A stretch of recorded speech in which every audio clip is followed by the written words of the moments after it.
काले रंग की वजह से सुप्रिया को शादी के बाद अपने ससुराल में हमेशा ताने सहने पड़ते थे। नौबत यहाँ तक आ गई कि आज उसे अपनी सौतन का गृह प्रवेश करना पड़ रहा था। अरे कहाँ रह गई? आरती की थाली लाने में इतनी देर? कब से रवि और तारा दरवाजे पर खड़े हैं। लाई माँ जी वो दिया।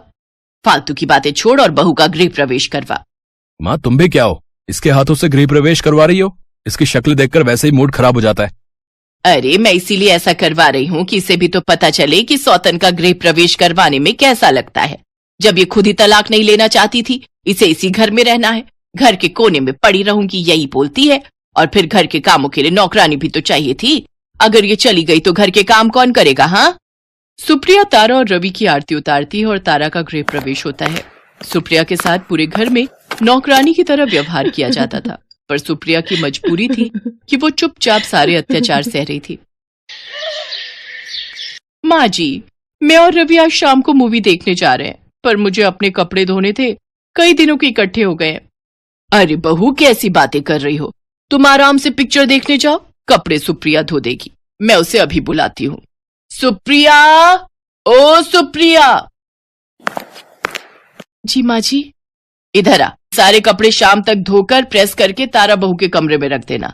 ये और रवि पिक्चर देखने जा रहे हैं, समझी? पीछे से तुझे तारा का सारा काम करना है। और कुछ भी है तारा बहू, वो भी बता दो, ये कर देगी। नहीं माँ जी, बस और कुछ नहीं। वैसे मैं तैयार हो रही हूँ, रवि आने वाले होंगे। मैं इनमें से क्या पहनूं माँ जी? अरे बहू तू तो कुछ भी पहन ले, तेरे ऊपर सब अच्छा लगता है। तेरा रूप रंग इतना गोरा चिट्टा, इतना सुंदर जो है। सुप्रिया तुम बताओ ना मैं क्या पहनूं? बहू कैसी बातें कर रही हो? ये तुम्हें क्या बताएगी? इसका रंग तो देखो, इतना काला है। ये खुद ही कुछ पहनकर अच्छी नहीं लगती तो किसी और को क्या बताएगी? इससे पूछना बेकार है। इसकी कोई शक्ल है, न रंग रूप, न नैन नक्श। आज के बाद इससे मत पूछना बहू। अपना अपमान होता देख सुप्रिया की आंखें भर आईं। वो चुपचाप काम में लग गई। तारा के आ जाने के बाद रवि भी बहुत बदल गया। वो भी सुप्रिया का बहुत अपमान करता था। एक दिन सुप्रिया बाजार से लौटते हुए अपनी माँ के घर चली गई और वहां उसके आंसू रुकने का नाम नहीं ले रहे थे। मैंने तुझे पहले ही कहा था कि तू रवि से तलाक ले ले। तू उस घर में एक सौतन के साथ नहीं रह पाएगी बेटी। अभी भी समय है, तू उस घर को छोड़कर यहाँ रहने आ जा। माँ जी कैसी बातें करते हो? अपने घर में बुलाकर यहाँ अपमान करवाना है क्या? कोई जरूरत नहीं है यहाँ आने की। अपने घर में ही रहो। आगे हमारे बच्चे भी बड़े हो रहे हैं, उन पर बुरा असर पड़ेगा। अब बुरा न मानो तो एक बात कहूँ, तुम्हारा रंग भी तो काला है। अब कोई सुंदर गोरे रंग का आदमी एक काली लड़की के साथ भला क्या ही रहेगा? तभी तो दामाद जी दूसरी शादी करके तुमसे भी सुंदर लड़की ले आए हैं। नहीं भाभी, मैं यहाँ नहीं आ रही हूँ। मैं तो बस माँ से मिलने आई थी। माँ मैं चलती हूँ। अपनी भाभी की बातें सुनकर सुप्रिया का मन बहुत खराब हुआ और वो रोती हुई घर वापस आ गई। कुछ दिनों बाद करवा चौथ का व्रत आना था। अब उस व्रत को तारा तो रख ही रही थी क्योंकि उसका पहला करवा चौथ था, पर सुप्रिया पिछले कुछ सालों से वो व्रत रखती आ रही थी, इसलिए वो चाहती थी कि वो इस साल भी रवि के लिए व्रत रखे। और सुप्रिया ने भी करवा चौथ का व्रत रखा, पर रवि और उसकी सास दोनों तारा को ही महत्व दे रहे थे।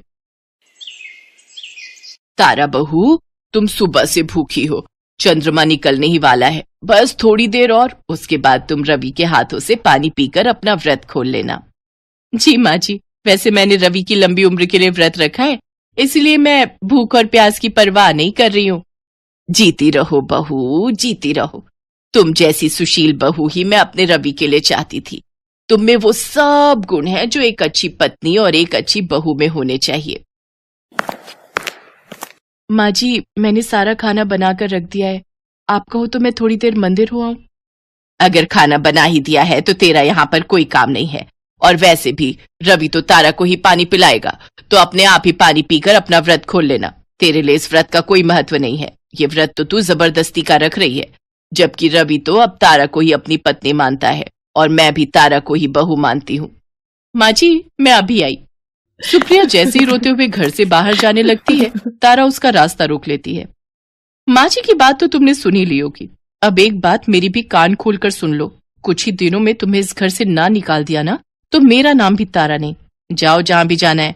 मुझे बहुत जोरों की भूख लग रही है, खाना खाने रसोई में जा रही हूँ। और हाँ, माँ जी को इस बारे में कुछ भी मत बताना, वरना मुझसे बुरा कोई नहीं होगा।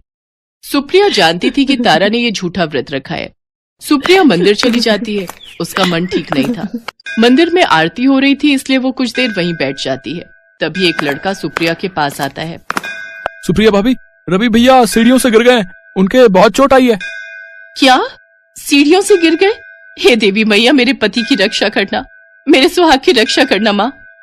सुप्रिया दौड़कर घर जाती है। रवि को डॉक्टर के पास ले जाया जाता है, पर उस समय के लिए वो पूरी तरह से अपाहिज हो गया था। जैसे ये बात तारा को पता चली, तारा रवि से दूर रहने लगी और एक दिन, तारा बहू, तुम कहाँ जा रही हो?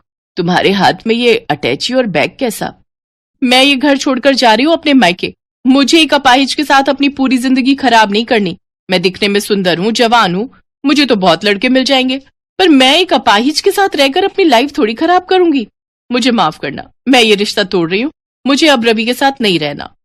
तारा, मैंने तुमसे शादी की, हमने 7 फेरे लिए, मैंने तुम्हें अपनी पत्नी माना और तुम मुझे इस मुसीबत के पल में छोड़कर जा रही हो।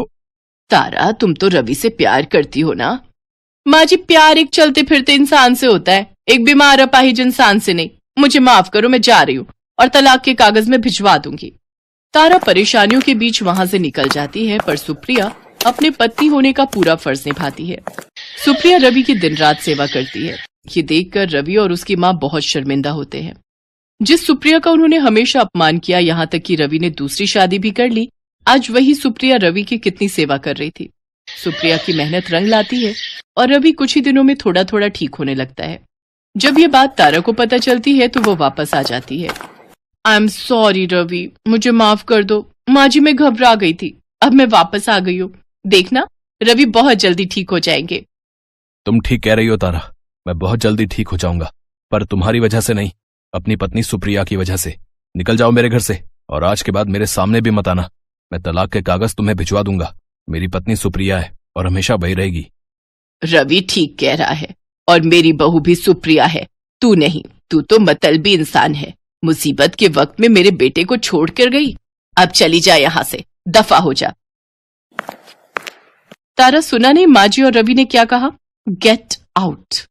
तारा वहां से गुस्से में पैर पटकती हुई चली जाती है। सुप्रिया को अपना परिवार वापस मिल जाता है और उस दिन के बाद वो अपनी सास और पति के साथ खुशी खुशी जीवन बिताने लगती है।